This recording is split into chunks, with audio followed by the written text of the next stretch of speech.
ஓம் ஸ்ரீ குருப்யோ நமக.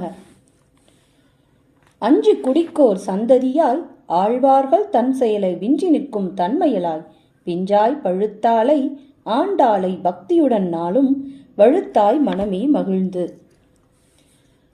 அழகெல்லாம் ஆண்டாளின் அழகாகுமா, அவள் அசைந்து வரும் நடைக்கு இணையாகுமா. அழகெல்லாம் ஆண்டாளின் அழகாகுமா, அவள் அசைந்து வரும் நடைக்கு இணையாகுமா. அடியார்கள் துயரென்றோ அவளின் ஏக்கம், அதை துடைப்பதென்றோ அவள் நோக்கம். அழகெல்லாம் ஆண்டாளின் அழகாகுமா, அவள் அசைந்து வரும் நடைக்கு இணையாகுமா. இன்னைக்கு 7வது பாசுரம் நம்ம மார்கழி கொண்டாட்டத்தில். கீசு கீசு என்று எங்கும் ஆனைச்சாத்தான் கலந்து பேசின பேச்சரவம் கேட்டிலையோ. பேய்ப்பெண்ணே காசும் பிறப்பும் கலகலப்ப கைப்பேர்த்து வாசன் நறுங்குழல் ஆய்ச்சியர் மத்தினால் ஓசைப்படுத்த தைரரவம் கேட்டிலையோ. நாயக பெண் பிள்ளாய் நாராயணன் மூர்த்தி கேசவனை பாடவும் நீ கேட்டே கிடத்தியோ. தேசமுடையாய் திரவேளோர் எம்பாவாய். இந்த பாடலோட விளக்கம் அர்ச்சாவதாரத்தோட மேன்மையை விளக்கும் தத்துவத்தோட ஒருத்திய போன பாட்டில் நாம் எழுப்பினோம். இந்த பாட்டில் தங்கள் எல்லாருக்கும் தலைமை தாங்கும் திறமை வாய்ந்த ஒரு பெண் பிள்ளைய எழுப்புறாங்க. இறைவனுக்கு தொண்டு செய்வதை விட இறைவன் அடியார்களுக்கு தொண்டு செய்வதே மேன்மையானது.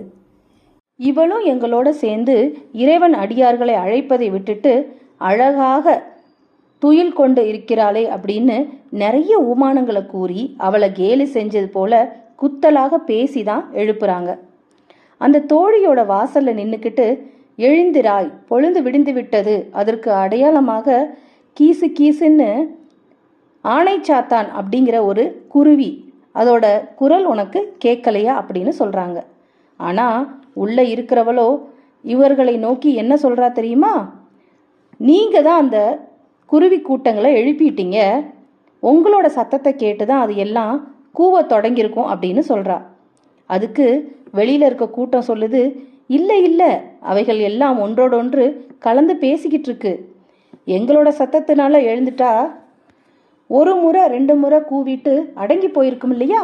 ஆனால் அது அப்படி இல்லை, அது எழுந்து ஒன்றுக்கொன்று பேசிக்கிட்டு இருக்கு.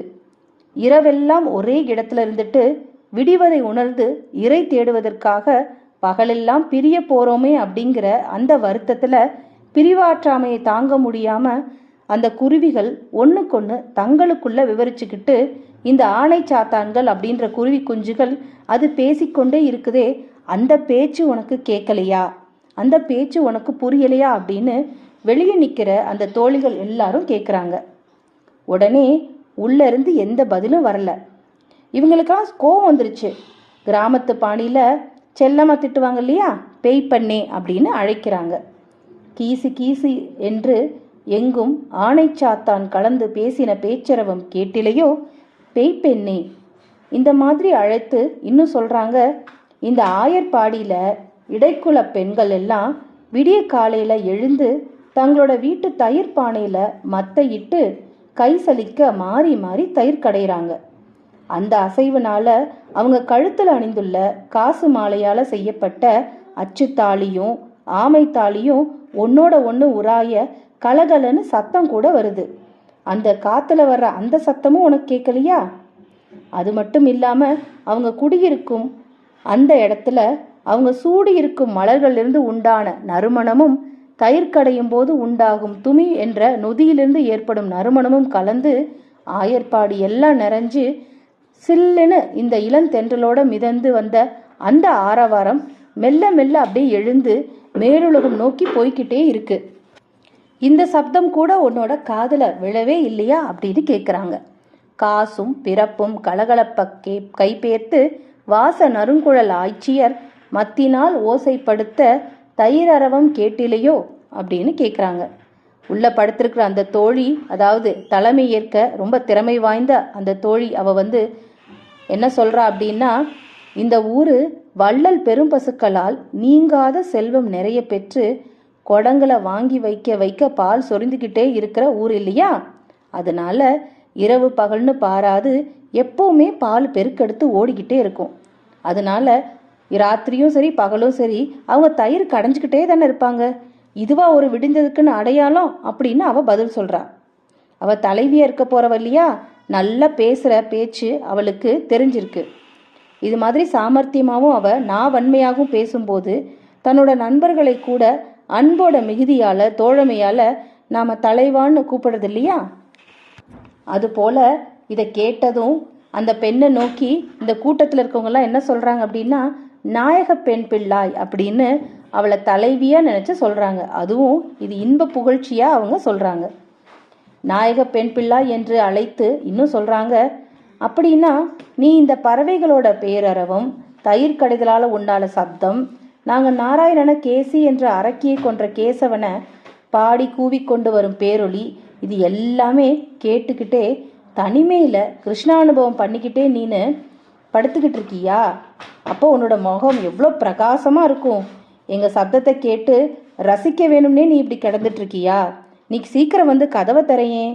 நீ மட்டும் தனியாக படுத்துக்கிட்டு விழிச்சுக்கிட்டு நாங்கள் பண்ணுற எல்லா சேட்டைகளும் கேட்டுக்கிட்டு ரொம்ப ஆனந்தமாக கிருஷ்ணனை தனிமையில் அனுபவிக்கணும்னு நினைக்கிறியே, இது உனக்கு தகுமா அப்படின்னு சொல்லி சீக்கிரம் கதவை தர அப்படின்னு சொல்கிறாங்க.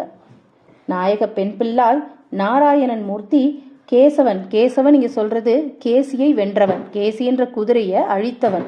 பாடவும் நீ கேட்டே கிடத்தியோ தேசமுடையாய் அப்படின்னா பிரகாசமான முகத்தை உடையவள். நீ உடனே கதவை தர, பொழுது விடிய போது கிருஷ்ணனை அனுபவிக்க எல்லாரும் போகலாம் அப்படின்னு சொல்லி கூப்பிடுறாங்க.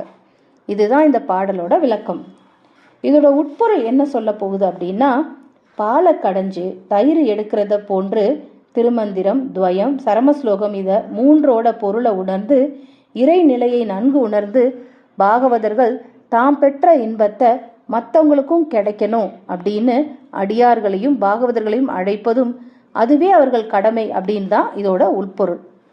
இதைத்தான் காசும் பிறப்பும் கலகலப்பா என்னும் வார்த்தை உணர்த்துவதாக முன்னோர்கள் சொல்வாங்க. இந்த மாதிரி உண்மை நிலை அறிந்தோரின் கண்களும் முகமும் எப்படி இருக்குமா, பிரகாசமாக இருக்குமா அப்படிங்கிறது தான் இங்கே ஆண்டாள் எடுத்து சொல்கிறாங்க. அந்த காலத்தில் பெண்கள் 2 தாலி அணிஞ்சிருப்பாங்க.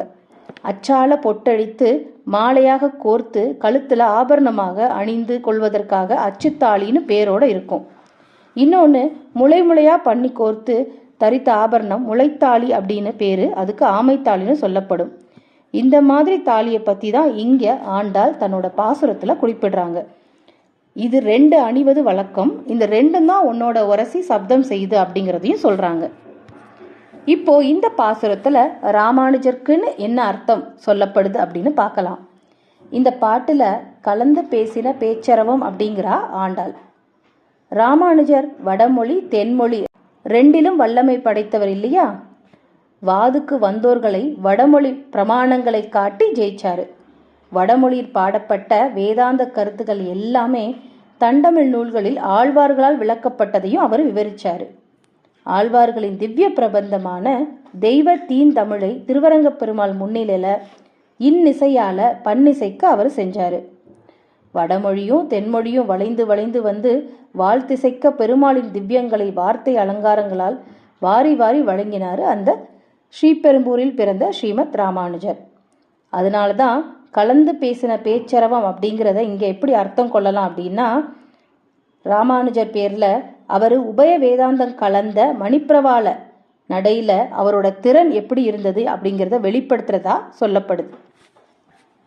இதைத்தான் அவர் வடமொழியும் தென்மொழியும் கலந்த வைணவ பிரவாள உரை செய்த ஸ்ரீ ராமானுஜர் அப்படின்னு போற்றி புகழ்றாங்க.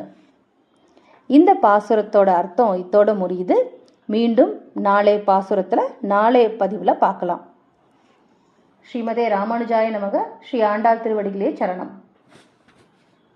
கோதை பிறந்த ஊர் கோவிந்தன் வாழும் ஊர், ஜோதி மணிமாடம் தோன்றும் ஊர், நீதியால் நல்ல பக்தர் வாழும் ஊர், நான்மறைகள் ஓதும் ஊர், வில்லிபுத்தூர் வேதக்கோனூர்.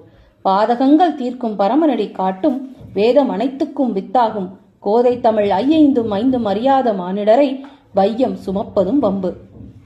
திருவாடி பூரத்து செகத்துதித்தால் வாழியே திருப்பாவை 30 செப்பினால் வாழியே பெரியாழ்வார் பெற்றெடுத்த பெண் பிள்ளை வாழியே பெரும்புதூர் மாமுனிக்கு பின்னானால் வாழியே 143 வாழியே உயர் அரங்கற்கே கண்ணி யுகந்தளித்தாள் வாழியே மறுவாரும் திருமல்லி வளநாடு வாழியே வன்புதுவை நகர்கோதை மலர்ப்பதங்கள் வாழியே. ஓம் ஸ்ரீ சர்வம் கிருஷ்ணார்ப்பணமஸ்து.